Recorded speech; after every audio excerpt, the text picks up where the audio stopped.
Assalamualaikum warahmatullahi wabarakatuh.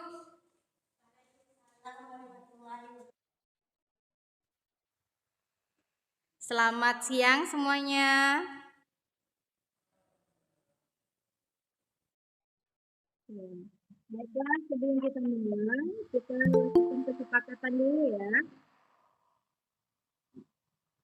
Baik, untuk sesi ini kita lakukan kesepakatan sebelum itu on kamera. Kedua, saat ingin bertanya, silakan angkat tangan yang sudah ada di bawah. Kemudian ketika sedang menjelaskan, maka mic-nya tolong dimatikan terlebih dahulu. Baik ya, kita mulai ya. Baik Bapak Ibu, saya akan membagikan layar.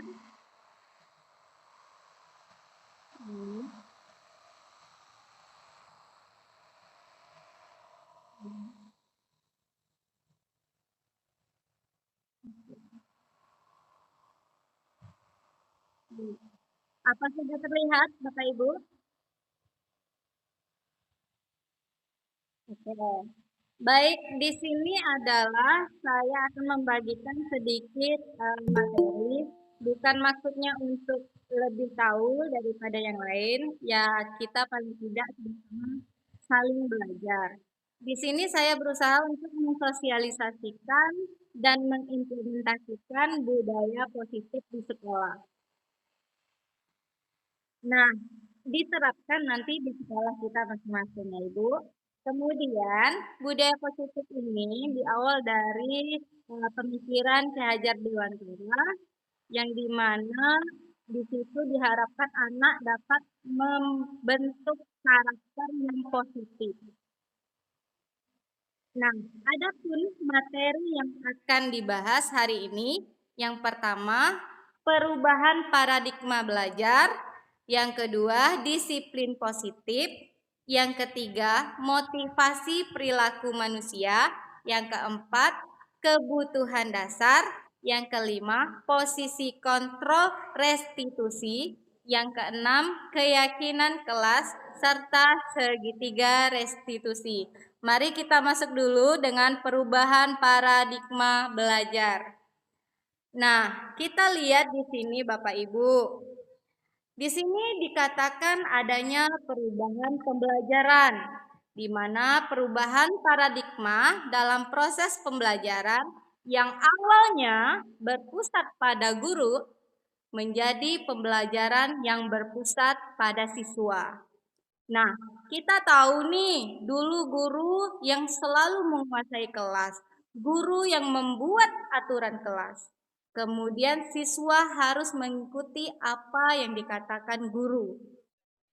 Nah, artinya adalah guru yang lebih aktif berperan dalam proses pembelajaran di kelas. Nah, sekarang Bapak Ibu, perubahan paradigma ini diharapkan mampu mendorong siswa untuk terlibat secara aktif. Tidak lagi guru yang lebih aktif, tapi bagaimana siswa yang lebih aktif. Melalui proses pembelajaran dengan keterlibatan aktif siswa ini, berarti guru tidak mengambil hak anak untuk belajar dalam arti sesungguhnya. Nah, dalam proses pembelajarannya biasanya Bu, peserta didik merupakan pemegangan hak. Maka tujuan pembelajaran harus sesuai dengan keinginan peserta didik. Di mana kita hanya sebagai fasilitator, ya, memfasilitasi proses pembelajaran untuk mencapai hasil dan tujuan dari pembelajaran itu sendiri. Perubahan paradigma ini bukan lagi bagaimana guru mengajar dengan baik, tetapi bagaimana siswa dapat belajar dengan baik. Menciptakan suasana pembelajaran yang menyenangkan, kemudian tidak ada rasa takut lagi siswa terhadap gurunya. Itu perubahan paradigma yang harus kita terapkan Bapak Ibu di sekolah kita. Nah, kemudian yang kedua itu adalah mengenai tentang disiplin positif. Kita tahu bahwa pada dasarnya disiplin itu dikatakan bagaimana kita dapat mendisiplinkan siswa tidak harus dengan cara menghukum dengan kekerasan ataupun biasa ancaman yang biasa kita lakukan. Saya sendiri jujur saja Bapak Ibu sering sekali memberi ancaman kepada siswa. Nah, setelah mendapat materi ini baru saya sadar bahwa kita tidak perlu lagi memberikan kedisiplinan anak, menanamkan disiplin anak itu dengan hukuman atau ancaman. Kata disiplin pasti tidak asing bagi telinga kita ya kan? Disiplin selalu berkonotasi dengan kepatuhan. Orang yang patuh dikatakan sebagai orang yang disiplin. Nah, oleh karena itu, disiplin terkadang dihubungkan dengan ketidaknyamanan, bukan dengan sesuatu yang seharusnya kita lakukan. Nah, disiplin positif diterapkan melalui pendidikan dan bimbingan. Ini lebih menekankan pada perkembangan diri siswa yang dimulai dari diri sendiri dan mengarah pada perilaku pengendalian diri siswa itu sendiri. Artinya apa? Artinya, apa disiplin positif ini yang terwujud akibat motivasi perilaku untuk menghargai dirinya sendiri. Nah, kalau kita berbagi, ya, kadang-kadang kita suka itu memberikan reward, ya kan? Memberikan hadiah. Nah, pada dasarnya kalau kita berbagi, kita akan senang melihat seseorang yang kita kasih. Sesuatu itu kita akan merasa tersenyum. Kita akan merasa senang bisa membantu orang lain. Nah, reward yang ini yang diharapkan itu mereka tidak hanya sekedar mendapatkan pujian. Contoh, seorang anak kadang-kadang ingin meminjamkan pensil kepada temannya. Nah, kita puji tuh, wah hebat begini, atau memberikan hadiah dan lain sebagainya. Nah, itu tidak ada naturalnya. Artinya mereka itu mendapatkan pujian itu hanya sekedar pujian, tetapi bukan natural yang tumbuh dari dalam diri sendiri. Jadi kalau kita katakan reward itu tidak natural, sehingga motivasi tidak dikecilkan dengan adanya reward itu. Biarkan perilaku itu tumbuh secara alamiah, Bapak Ibu. Artinya anak tersebut melakukan dengan tidak keterpaksaan atau melihat gurunya dia merasa takut, atau mereka melakukan itu hanya untuk menyenangkan gurunya saja. Nah, itu kita harus menanamkan disiplin positif sejak dini. Kemudian kita lihat ada 3 motivasi perilaku manusia. Yang pertama kita tahu ya, bahwa motivasi itu adalah proses internal dari diri manusia yang mengarahkan terciptanya perilaku yang bertujuan. Nah, kita lihat ada 3 di situ aspek tentang 3 motivasi. Pertama, untuk menghindari ketidaknyamanan hukuman. Ada pertanyaan yang keluar di situ.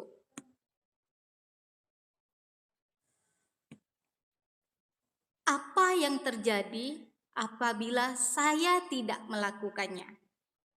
Nah, itu menjadi soal pertanyaan. Contoh misalnya, Ibu Rani bekerja di sebuah kantor, lalu ditanya, apa alasan Anda datang ke kantor tepat waktu? Ini misal ya Ibu Rani ya. Nah, Ibu Rani menjawab, kalau saya terlambat takut dipotong gaji saya. Nah, atau alasan-alasan yang lainnya. Nah, yang dirasakan Ibu Rani adalah kekhawatiran. Kemudian yang kedua, untuk mendapatkan imbalan atau penghargaan dari orang lain. Contoh misalnya, sebelum itu, apa yang akan saya dapatkan apabila saya melakukannya? Berarti kan mendapatkan imbalan. Melakukan sesuatu dengan mengharapkan imbalan, sama dengan contoh sebelumnya tadi. Misal, guru memberikan pertanyaan kepada siswa nih, siswa menjawab dengan benar, maka kita akan memberikan hadiah kepada anak tersebut, baik stiker atau tanda bintang atau pujian dan lain sebagainya. Nah, yang ketiga, untuk menjadi orang yang mereka inginkan dan menghargai diri sendiri. Pertanyaannya, saya akan menjadi orang seperti apa apabila saya melakukannya? Nah, hal inilah yang berbeda dengan dua tadi. Orang akan berperilaku dengan motivasi tipe ketiga ini bukan karena motivasi hukuman, bukan karena dorongan atau imbalan, tetapi ia dapat melakukan kedisiplinan itu memang sudah seharusnya ia lakukan. Dengan tepat datang waktu berarti dia memiliki kepribadian yang taat pada aturan. Nah, itulah yang harus kita tanamkan. Motivasi yang ketiga. Selanjutnya, kebutuhan dasar manusia ada 5. Kebutuhan akan cinta dan kasih, kebutuhan akan penguasaan, kebutuhan akan kebebasan, kebutuhan akan kesenangan, dan kebutuhan akan bertahan hidup. Nah,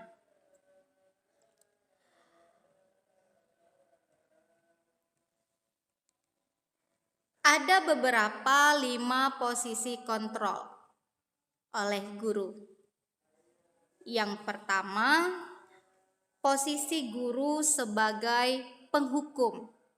Pada posisi ini, perbuatan guru berupa menunjuk-nunjuk atau menyindir atau menyakiti. Hasilnya siswa akan memberontak kan? Menyalahkan orang lain dan berbohong. Itu dilakukan agar tidak dihukum. Siswa meletakkan guru di luar dunia berkualitas karena siswa benci atau tidak senang guru seperti itu. Yang kedua adalah guru pembuat orang lain merasa bersalah. Pada posisi ini, intonasi guru lebih halus. Misalnya, aduh, kamu kok telat lagi? Kamu kan sudah bilang mau tepat waktu. Kok sekarang telat lagi sih? Nah, guru banyak berceramah dan mengeluarkan kata-kata yang mengaduk-aduk perasaan si murid sehingga merasa bersalah. Hasilnya apa? Siswa akan menyembunyikan, menyangkal, dan berbohong menutup kesalahannya. Siswa menjadi rendah diri, perasaan diri jelek, dan sang anak akan berkata, maafkan saya. Kemudian yang ketiga, posisi guru itu sebagai teman. Guru mengambil posisi sebagai orang yang terdekat dengan anak. Ia menjalin hubungan berteman dengan humor, mempengaruhi siswa, tutur kata yang ramah, kadang bercanda, sok kenal, sok dekat, dan lain sebagainya.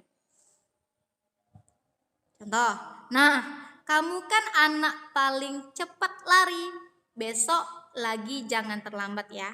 Harusnya kamu baris paling depan. Loh, lakukan itu untuk saya ya. Nah, itu sebagai teman. Kalimat yang dilontarkan itu mengambil posisi sebagai teman. Hasilnya apa? Siswa memiliki ketergantungan dengan gurunya. Misal ketika naik kelas, anak-anak yang dulunya sikap baik, begitu naik kelas bubar. Hal ini terjadi karena mereka melakukan sesuatu motivasinya untuk menyenangkan gurunya. Berbahaya kan?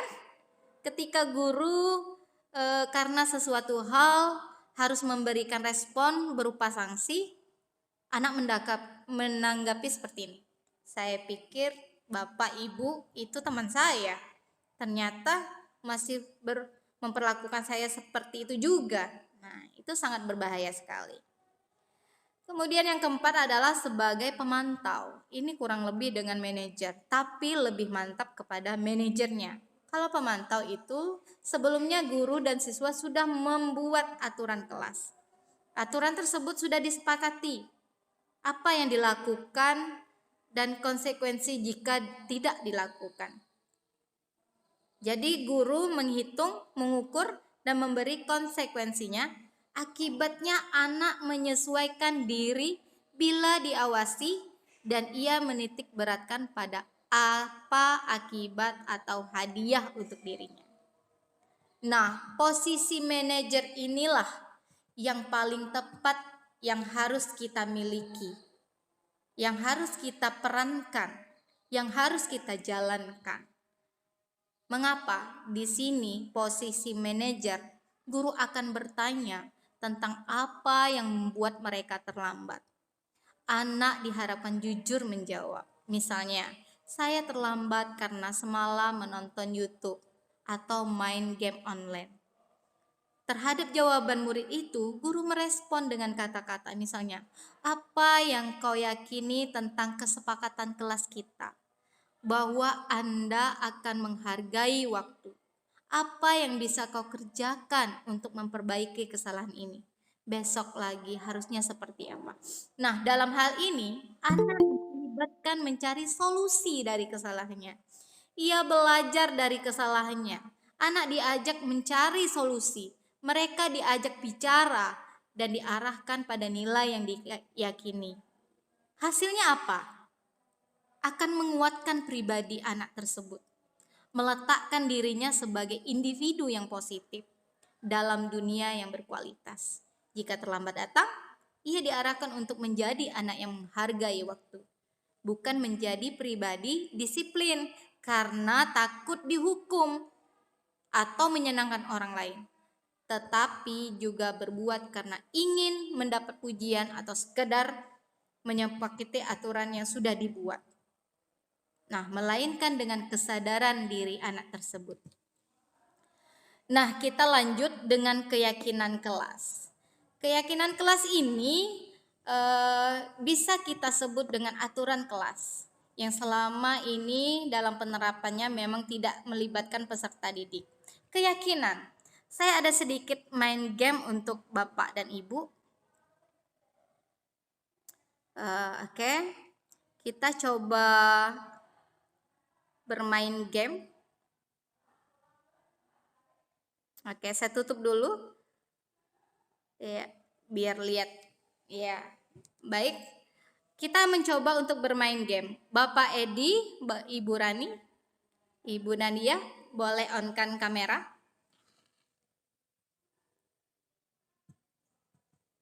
Ya. Bapak Edi, Ibu Rani,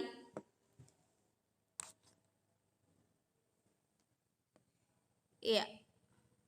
Oke. Iya, tolong on-kan kamera. Oke.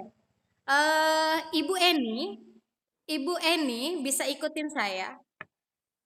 Iya, Ibu Eni ya. Oke, Bapak Edi bisa ikutin saya. Oke. Bapak Edi, coba Bapak genggam tangan Bapak sekuat-kuatnya. Ya, jari ya belah kanan ya. Oke, Bapak Edi menggunakan tangan belah kanan. Bapak Edi usahakan tangan Bapak Edi ini jangan sampai terbuka. Ya, Bapak Edi memiliki keyakinan di dalam tangan ini tidak boleh dibuka siapapun. Baik dibujuk, baik dirayu atau dikasih iming-iming dan lain sebagainya oleh kawan-kawannya. Jadi Bapak Edi usahakan ini tetap kukuh. Pak Edi genggam, ya. Nah, teman dan rekan yang lain boleh merayu Pak Edi supaya tangan Pak Edi ini terbuka. Nah, ya. Sudah paham Pak Edi? Ya. Baik, silakan. Silakan untuk teman-teman yang lain yang ingin merayu Pak Edi biar tangan Pak Edi itu bisa terbuka. Ya, silahkan. Ya, kameranya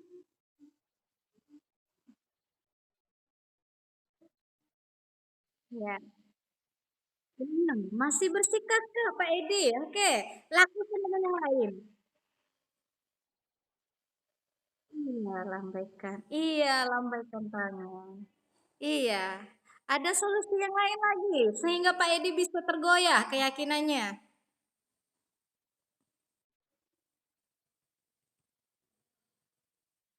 Iya. Ya, Bu Eni, apa yang bisa dilakukan supaya tergoyah? Pak Edi, On kan kamera, Pak Edi.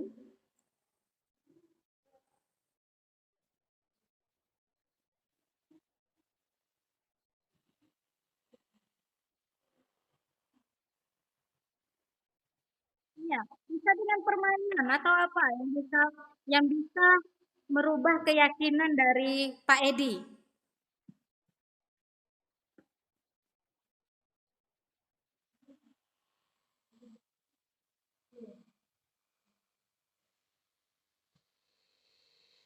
Ya, bisa saya bantu Pak Edi? Pak Edi, coba gunakan tangan belah kanan pegang kupingnya. Oh iya, ternyata tidak bisa. Ya, berarti keyakinan dari Pak Edi ini sangat kuat. Pak Edi, boleh saya tanya, ada apa sih di dalam tangan Pak Edi?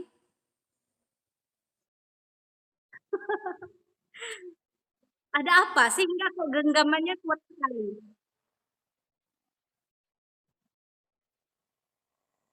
Oh iya. Baik Pak Edi, karena ini rahasia, Pak Edi tetap genggam atas keyakinan Pak Edi. Terima kasih Pak Edi. Tepuk tangan dulu buat Pak Edi ya. Iya, masih genggam juga hebat. Baik. Nah, kita lihat kayak ternyata Pak Edi itu memiliki keyakinan. Nah, diharapkan itu adalah siswa memiliki keyakinan tersebut.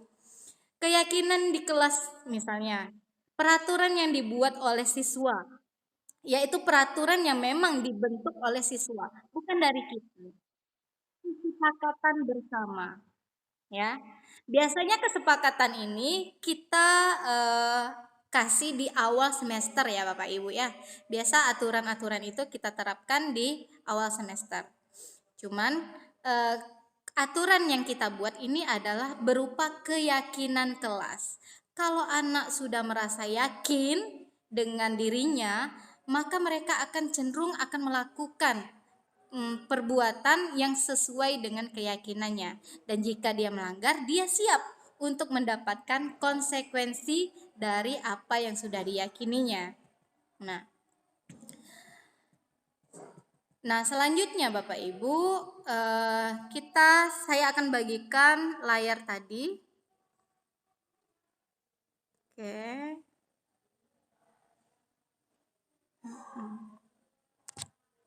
Ya, keyakinan. Nah, keyakinan itu atau yang dikenal dengan kesepakatan kelas memang harus kita berikan, harus kita lakukan. Kita yang membimbing anak untuk membuat keyakinan itu. Selanjutnya untuk membuat kesepakatan kelas atau keyakinan kelas ini kita bertanya dulu kepada anak tentang bentuk kelas impian apa bagi mereka yang mereka harapkan. Semua pasti akan mengatakan, "Saya ingin kelas itu bersih, Ibu. Saya ingin kelas itu rapi, nyaman dan indah." Nah, setelah itu siswa diberikan pertanyaan-pertanyaan. Siswa kembali yang menjawab dari pertanyaan itu. Dari jawaban anak tersebut, maka guru mencoba merangkum menjadi poin-poin yang akan diterapkan di kelas. Nah, setelah sudah jadi, kesepakatan itu kita bacakan, Bu. Kita bacakan Bapak Ibu ke anak, apakah sudah yakin dengan kesepakatan yang kita buat bersama? Jika memang sudah, kita lakukan, kita kerjakan, kemudian kita print atau kita buat seunik mungkin seperti buat poster, terus kita tempelkan sebagai pengingat untuk mereka. Nah, yang terakhir Bapak Ibu, ini adalah segitiga restitusi. Nah, segitiga restitusi ini adalah gambaran-gambaran tentang validasi tindakan yang salah, menanyakan keyakinan, kemudian menstabilkan identitas.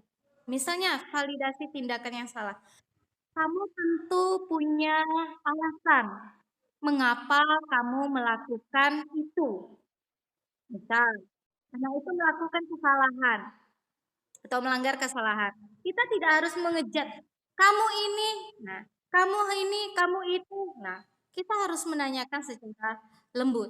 Kamu tentu punya alasan mengapa kamu melakukan pelanggaran itu.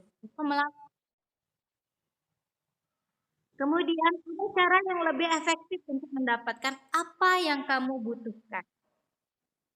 Itu validasi tindakan yang harus kita lakukan. Kemudian menanyakan keyakinan. Keyakinan kelas apa yang sudah kita sepakati.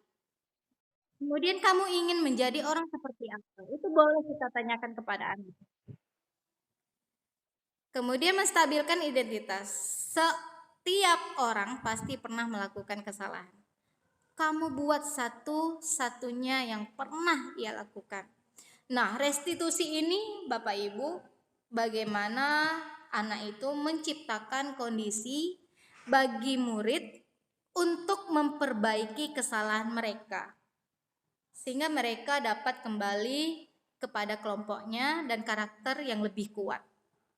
Restitusi juga merupakan kolaborasi mengajarkan murid untuk mencari solusi dalam masalah-masalahnya, membantu berpikir tentang orang seperti apa yang mereka inginkan dan bagaimana mereka harus memperlakukan orang lain. Oke.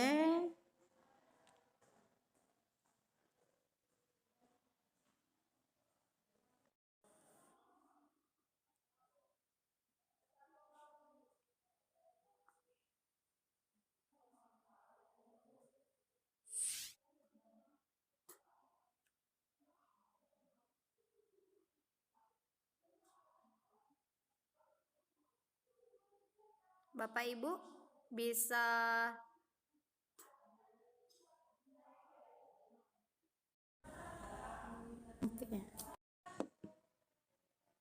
ya, maaf Bapak Ibu tadi sedang keluar, jaringan lagi tidak bagus. Baik Bapak Ibu, maaf tadi sedang keluar, jaringan lagi tidak bagus. Nah, kesimpulannya adalah restitusi ini bukan untuk menebus kesalahan, namun untuk belajar dari kesalahan. Jadi anak itu tidak diberikan hukuman, tetapi bagaimana mereka bisa menghukum dirinya sendiri dengan restitusi itu.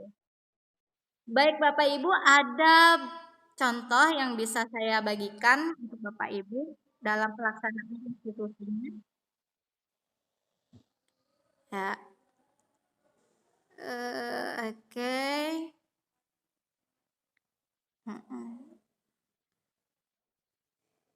Oke. Iya. Nah, ini silakan Bapak Ibu melihat video yang sudah saya buat terhadap restitusi yang sudah saya jalankan. Ini ada kasus, Bu. Si Raisa mengambil pensil Nafisa. Nafisa menemui gurunya dan melapor bahwa pensilnya diambil sama gurunya.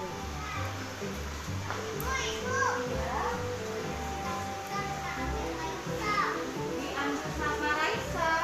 Baik, Nafisa duduk dulu ya. Nanti kita tanya sama Raisanya ya. Raisa, Nafisa, Ibu dapat informasi nih. Benarkah Raisa mengambil pensilnya Nafisa? Mana pensilnya? Coba tunjukkan Ibu. Ini. Nafisa, betulkah ini pensil Nafisa? Oh, baiklah. Kalau menurut Raisa, tindakan Raisa ini benar atau salah? Kita sudah membuat keyakinan kelas kan kemarin bahwa kita harus menghormati teman, menjaga prokes, kemudian bersikap sopan. Menurut Raisa, tindakan yang dilakukan Raisa tadi melanggar peraturan apa di dalam kelas kita? Iya, tidak sopan. Kalau menurut Raisa, apa yang harus Raisa lakukan untuk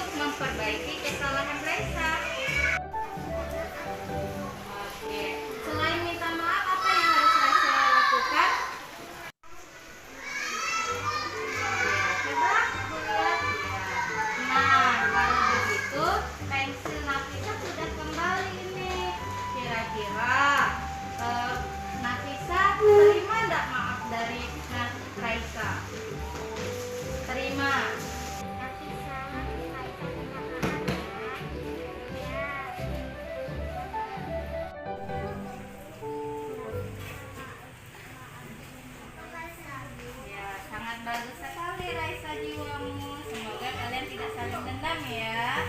Kalau begitu terima kasih ya udah melakukan kesepakatan kelas ini. Semoga kalian nanti tidak lagi tindakan seperti ini lagi ya. Baik, terima kasih.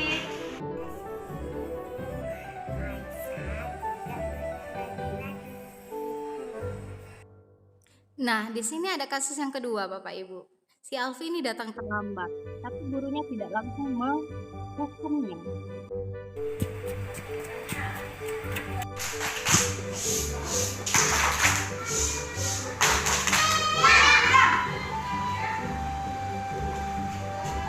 Alfi, selamat pagi. Iya, sekarang sudah jam berapa? Alfi terlambat. Baik, sekarang Alfi duduk dulu ya. Alfi, kenapa hari ini Alfi datang terlambat? Oh, bangun kesiangan. Alfi sudah sarapan kah hari ini? Belum juga. Alfi, kita kan sudah membuat keyakinan kelas kemarin seperti menjaga kebersihan, datang tepat waktu, bersikap sopan, terus menghormati teman. Nah, kalau begitu, Alfi sudah melanggar daripada keyakinan tadi. Kira-kira dari yang Ibu sebutkan, Alfi melanggar keyakinan yang mana?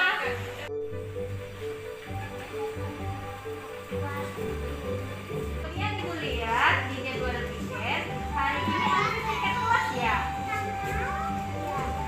Kalau begitu, sikap apa yang harus Alfi perbaiki untuk menebus kesalahan yang Alfi perbuat?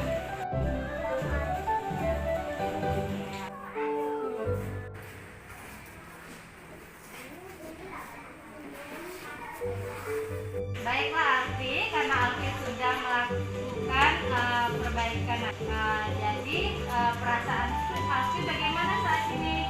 Sudah merasa senang? Oke, baik. Terima kasih Alfi.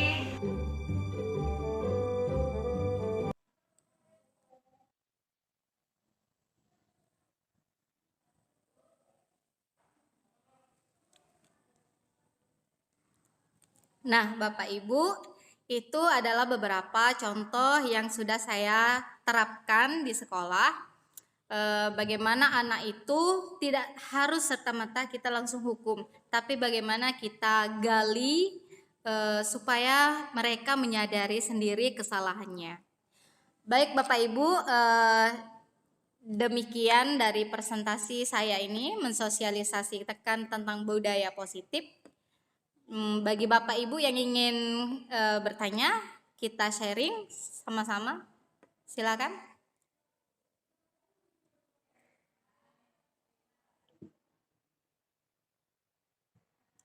Waalaikumsalam. Ya, silakan Ibu Rani.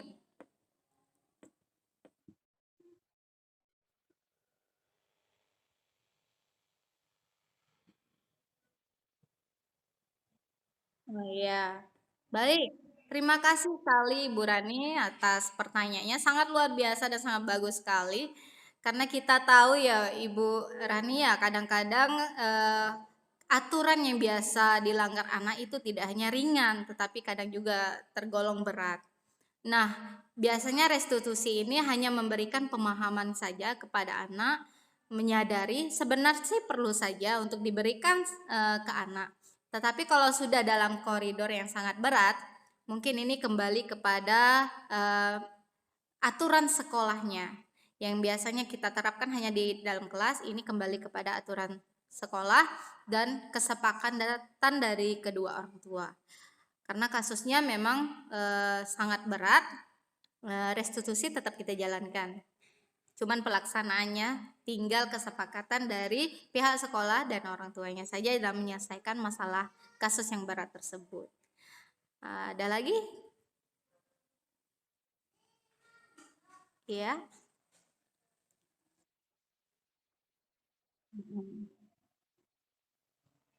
Baik, silakan jika ada yang lain lagi boleh bertanya, boleh Menyimpulkan.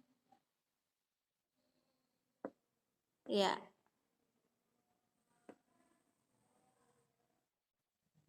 Iya. Oh, Bu Sini. Ya, silakan Ibu.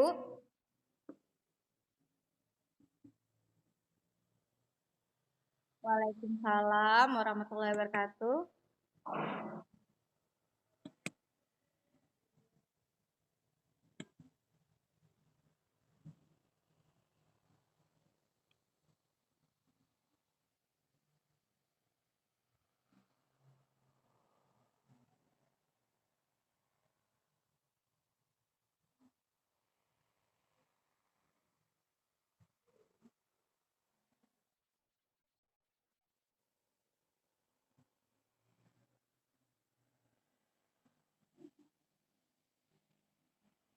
Iya. Iya. Iya, Iya, waalaikumsalam warahmatullahi wabarakatuh. Terima kasih Bu Kartini, sangat luar biasa sekali.